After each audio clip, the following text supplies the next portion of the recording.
আজকে প্যারাগ্রাফ লেখার যে ট্রিক, সেই ট্রিকের ব্যাপারেতে একটা ভিডিও অলরেডি আমি করে দিয়েছি।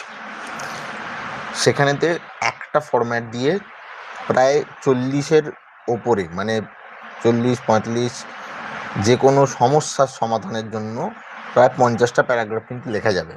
আমি উদাহরণ দিয়ে 42-43টা প্যারাগ্রাফ ওখানেতে দিয়েছি, আগের ভিডিওটায় তোমরা দেখে নেবে।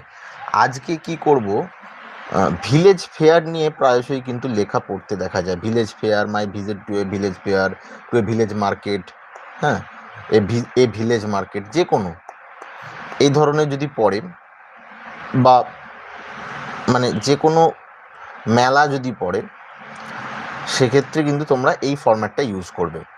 প্রবলেমের জন্য আলাদা ফরম্যাট, আমি বারবার বলছি, প্রবলেমের জন্য ওই ভিডিওটা চলে যাবে, ওটা আলাদা ফরম্যাট, ওটা কিন্তু এটা নয়।